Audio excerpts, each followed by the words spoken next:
Quranic snapshots, illustrated reflections on an ayah a day, and a structure to support your own Quran journaling.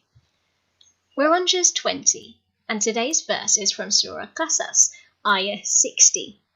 مَا عِنْدَ اللَّهِ خَيْرٌ وَأَبْقَى. I'm really excited about sharing this one with you. It's one of my most favourite passages in the Quran, and I absolutely love the story that goes with it. A little later on in the same juz and surah as this verse, Allah tells us the story of a man named Qarun. You may have heard of it before.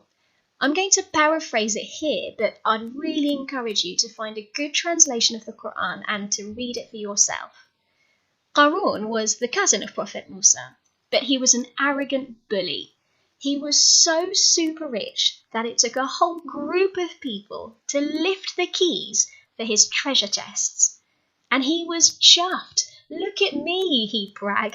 I've got all this wealth because I'm so smart. He'd constantly go around boasting to people about how epic his life was. And people would look at him in awe. Whoa, look at what he's got. I wish I had that. He's so lucky.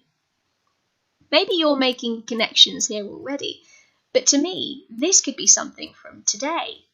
How many celebrities, influencers do we look up to for their worldly gains, scrolling through their lives and wishing we looked like them, lived like them, and had the stuff that they do?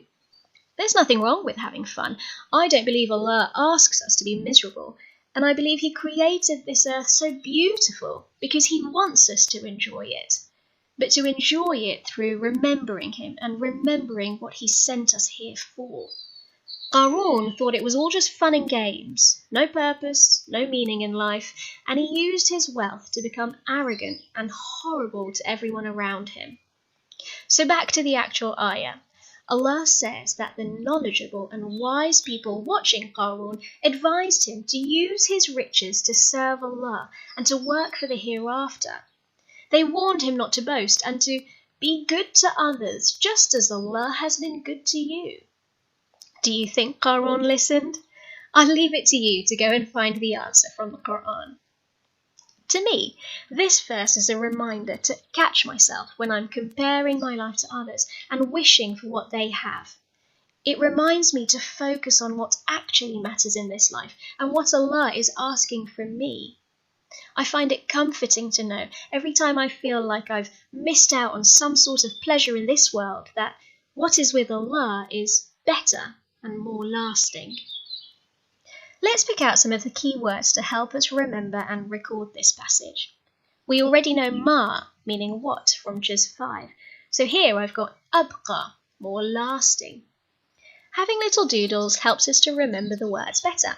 You can choose any image that helps you. I've got a signpost for eternity to link with the word abqa. Lay yours out, however you like. I record the Juz number as a title at the top, and I like to write the verse in both Arabic and English. Down here I've got our key words to help me remember the verse. The most important part, I think, is a space for you to write your own reflections on the verse, what it means to you. And the intention part is for our own personal takeaway, a practical step that we can make to apply this verse. Maybe we can recite this verse when we find ourselves wishing for the things that someone else might have. So go ahead and jot down today's passage however you like, remembering to put in your keyword and little doodles to make it easier to remember. It would be amazing if we can use this space to inspire each other. Share your Quranic notes in the comments below, and inshallah we can all learn together.